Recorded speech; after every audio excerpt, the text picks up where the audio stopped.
and I'm going to start with the questions. I'm really interested in your musical and personal evolution. How do you see yourself for your first album to this new one? What emotions have you grown in? Which songs from the first album feel completely different from this one, and which still bring back memories? I think obviously many things have changed since the first album to this day. We have done, this is the 11th album. So we've grown up in this band. It's been a lifetime journey for us. But some things have stayed the same. Like, kind of, I realized the main message of this album, being a weirdo, being different, being yourself, being true to yourself, is kind of the message I was, having in 95 when I was writing the first song. It's called Myself. I was singing like in the song, like, I can't be myself, I can't be myself. And, it was basically the same idea. So I just realized it's sort of being the main message of the band throughout the years. But musically, we have changed. Obviously, we've been liking different music styles. Yeah, and it's important to change. Yeah. You can't be doing the same thing No. for years and years. Yeah, it would be crazy to try to make the same album again and Yeah. again and again. If I'm interested in electronic music or heavier music, I'm just gonna put that in our music somehow. It's my right. Yeah. I am the artist. But how you decide this evolution? You talk about it, or it's more like a hunch? We talk about things all the time, and even with this album, with a bit harder or heavier sound, we were talking about it quite a lot before we even started to record it, and during the recordings, like, where do we want to go with this, and how do we want to sound right now? But now the industry is changing, and the music on Spotify and YouTube on all this.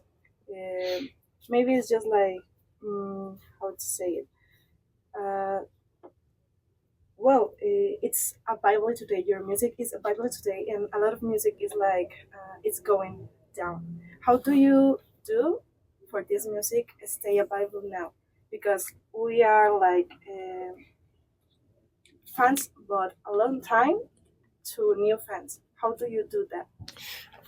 Yeah, that's a good question. I think what we try to do every time we make an album, we really pay attention to the songwriting. Like, we try to make every song like a standalone good song. Like, no matter what song you pick on the album, it's a good one. Not just like, we have this one song and then we just do crap the rest of it. So I think for people who go to listen to our music, who like our music, there's so many songs, and the albums are like full of like other songs than just the singles. Like, there's so much to discover about our band because we have done 11 albums. And I just talked to somebody yesterday, and they're like, I was gonna listen to your all albums, and I realized that I will need one day to do it. Like, it's so many, and plus all the B-sides and all the special songs, and like, there's a lot to discover. And I think that's one thing that, like, when people, maybe they hear our new song on the radio, or they hear In the Shadows, even if they don't know about us, they might go to check, the Spotify, and then like, oh, there's this one and that one, and they sort of like get inside the world of the Rasmus. And that's maybe the reason that it's engaging people. There's lots to discover. Yeah, there is not just like 3 songs. Yeah. There are like 300 songs. Yeah, I have a story. I like your music because of my dad. Oh, wow. Because she played videos on the TV. In the Shadows was the song that ever played, and I remember it. And I don't know, it was like sometimes I was scared because I was a little girl, but I was growing up with these songs. Well, and my dad told me that your songs are so lovely for him. Oh, great. It's nice. Well, and that's one question that I have. How do you feel to know that your music has impacted the generation and continues to connect with new listeners after so many years? That's maybe the biggest compliment we can get. Yeah. Like having this long career, we still are able to see like we have new people coming to join the Rasmus army. Like we have a lot of people who are in their 20s, and And they we were not nev- even born when Yeah. we started. So it's like really feels great. and we never get tired of hearing the stories of people, how the music has affected their lives, because it's like one of the main reasons to make music, to touch people and to like build bridges and connect. We like to connect with our fans. Like yesterday, we had a little signing session, maybe 100 people at this little secret show. We played a few songs acoustically, just the two of us, and then we got to talk to the fans. And it's so precious, like people can, share their stories. Not always us talking about ourselves. It's interesting to hear what they have to say. So, about this, you are very personal and introspective with your lyrics. So do you take this as a responsibility for you, not say bad things with your music? I think we also have responsibilities as writers and musicians. Whatever we say, whatever we sing in our songs, Of course. because a lot of people follow us, and we should know that. I mean, and so. And it makes a difference what we say, what we like, like values we carry with us, because people follow us and they want to hear our values. And yes, very much. But I don't think we put so much like political things in our songs, for example. But let's say this weirdo theme, the concept, there is a strong message behind it.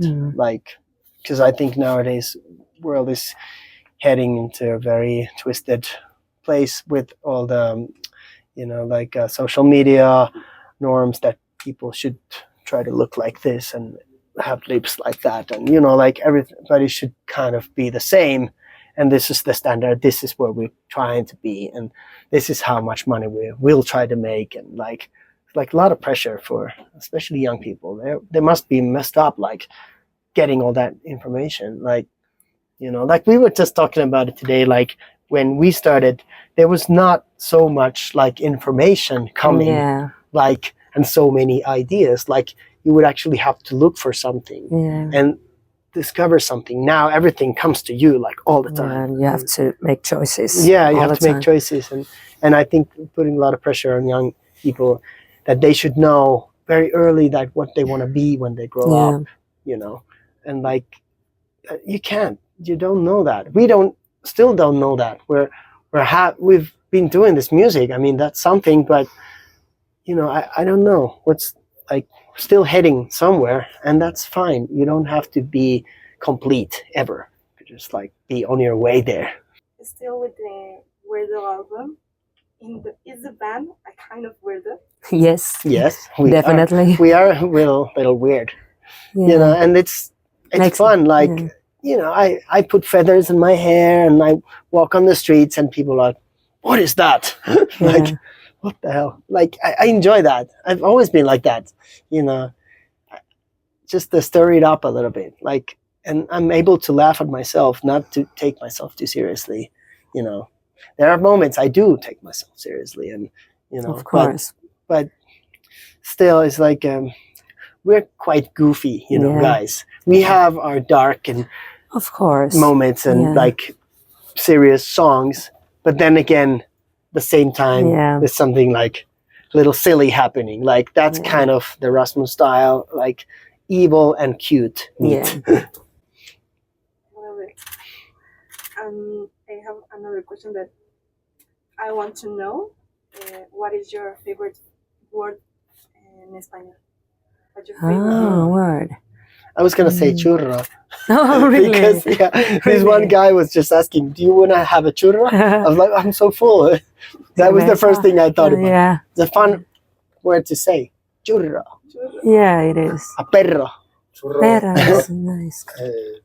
two meanings. One is churro you can eat, Yeah. and another there is churro as a cigarette with weed. Oh, really? That's a churro. Even better. Yeah, That's even my better. favorite word now. Yeah, Yes. Maybe that was the churro he was offering me. Maybe. yeah, true. I would have been here like, Yeah. all right, let's do this interview now. Yeah. That's a good one. Churro. You? Oh, well, You've been learning Spanish. yeah, I know some Spanish. Este concierto es para esturos. I would say agua. Emppu. Agua? Agua. Agua. That's a funny word to say, agua. Agua. Agua. The mouth goes funny. Do you know some difficult words here, like xilófono? Xilófono. Xilófono. Xilófono. Xochimilco. Xochimilco. It's too easy for you. I think Spanish something and Finnish, like when you yeah. pronounce things, we have the r, you know, like churros. That's very common Finnish thing. So in Finland, we can sort of like, we could read your language, you know, if we don't even understand, we could sort of make it sound like we do. You know. Marinero. Yo no soy marinero. Soy capitán.